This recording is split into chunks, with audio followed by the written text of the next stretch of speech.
السلام علیکم ورحمۃ اللہ وبرکاتہ۔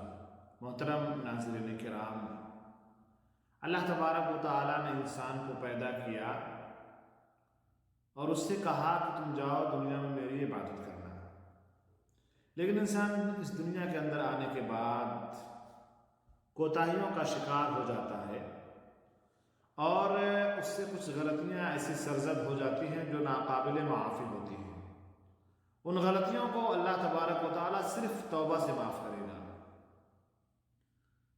جہاں بہت سارے گناہ ہیں جو توبہ سے معاف ہوتے ہیں، انہی میں سے ایک گناہ ہے کسی کو ناحق قتل کر دینا۔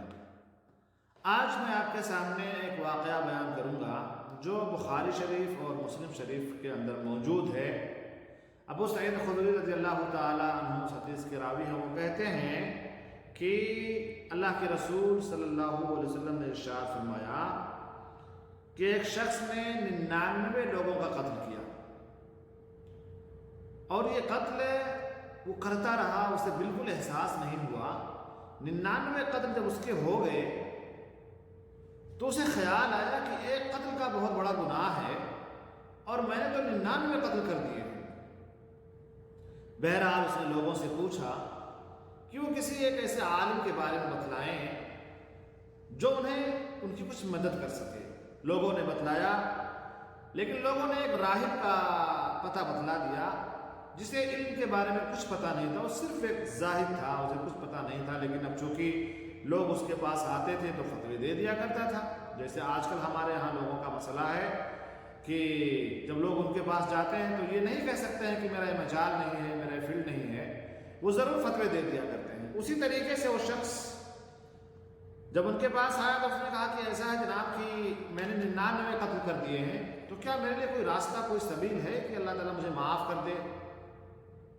تو وہ شخص جو ایک مکھی کے قتل کو بھی مناسب نہیں سمجھتا تھا، 99 قتل آپ کر لیے ہیں، کوئی چانس نہیں ہے۔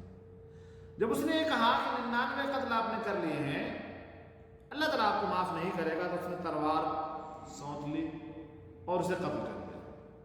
اس کے قتل کرنے کے بعد اس کے قتل کی سنکھیا یا تعداد 100 ہو گئی۔ چلا گیا وہاں سے، کچھ دنوں کے بعد اسے اور فکر لاحق ہوئی کہ ابھی تو 99 تھے، ابھی تو 100 ہو گئے، اب میں کیا کروں؟ تو پھر اس نے کسی ایک بہت بڑے عالم کے بارے میں پتہ لگاتے پتہ لگا ہی لیا اور وہ اس کے پاس پہنچ گیا۔ جب وہ اس کے پاس پہنچا تو کہا کہ جناب یہ بتائیے کہ میں نے 100 قتل کیے ہیں، کیا میرے لیے کوئی راستہ ہے؟ تو اس نے کہا کہ بالکل۔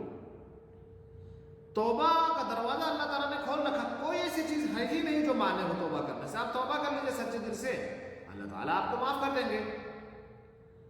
تو اس نے توبہ کر لی سچے دل سے، لیکن اس عالم نے اسے ایک اپائے بتایا، اسے ایک طریقہ بتایا، اسے ایک سجھاؤ دیا کہ دیکھو ایسا ہے کہ اگر تم اسی بستی میں جاؤ گے جس بستی میں رہتے ہو جہاں بدکار لوگ ہیں، تو پھر تم سے بدکاریاں ہونے لگیں گی، پھر تم سے گناہ ہونے لگیں گے۔ تو میرا مشورہ یہ ہے کہ اس بستی کو چھوڑ کر کے تم دوسری بستی میں چلے جاؤ جہاں نیک لوگ رہتے ہیں۔ المعجم الکبیر طبرانی کے اندر ہے کہ وہ بستی جو نیکوکاروں کی تھی اس کا نام نصرہ تھا، اور جو بستی بدکاروں کی تھی اس کا نام کفرہ۔ بہرحال وہ شخص اس بستی کی طرف جانے لگا۔ ابھی دیکھیں کہ اس نے صرف توبہ کی ہے، ایک سجدہ بھی نہیں کیا اللہ تبارک و تعالیٰ کی بارگاہ میں۔ راستے میں جاتے ہوئے اس کا انتقال ہو جاتا ہے۔ جب اس کا انتقال ہو گیا تو رحمت کے فرشتے اور عذاب کے فرشتے دونوں آتے ہیں، اور دونوں کے پاس اپنا اپنا موقف ہے۔ رحمت کے فرشتوں نے کہا کہ بھائی اس نے توبہ کر لی ہے اور اب خلاص یہ جنتی ہے، اللہ تعالیٰ نے اس کے سارے گناہ معاف کر دیے ہیں۔ لیکن عذاب کے فرشتے کہتے ہیں کہ نہیں، اس نے کہا پوری زندگی تو اس نے گناہ ہی کیے ہیں، قتل جیسا عظیم گناہ اس نے کیا ہے، اللہ تعالیٰ اسے معاف نہیں کرے گا، اس کو میں لے جاؤں گا۔ یہ سب کچھ ہو ہی رہا تھا کہ اللہ تبارک و تعالیٰ نے ایک فرشتے کو بھیجا، اور وہ فرشتہ آ کر کے یہ فیصلہ دیتا ہے کہ دیکھو یہ جو ڈیڈ باڈی جہاں پڑی ہوئی ہے اس سے اس بستی کو ناپو، اگر یہ ڈیڈ باڈی نیک لوگوں کی بستی سے قریب ہے تو یہ جنتی ہے، اور اگر ڈیڈ باڈی بدکار لوگوں کی بستی سے قریب ہے تو یہ جہنمی ہے۔ ویسے ہی ہوا، اور اللہ تبارک و تعالیٰ کے حکم سے وہ باڈی نیک لوگوں کی بستی کے قریب ہو گئی۔ اس لیے میرے بھائیوں اور دوستوں، کبھی انسان کو نا امید نہیں ہونا چاہیے۔ آپ دیکھیں کہ اللہ تبارک و تعالیٰ نے سورہ زمر کے اندر ارشاد فرمایا قل یا عبادی الذین اسرفوا علی انفسہم لا تقنطوا من رحمت اللہ، کہ اے نبی آپ کہہ دیے کہ میرے بندوں جنہوں نے اپنے اوپر اسراف کر دیا ہے، ظلم کر لیا ہے، اللہ تبارک و تعالیٰ کی رحمت سے مایوس نہ ہو، اس لیے کہ مایوس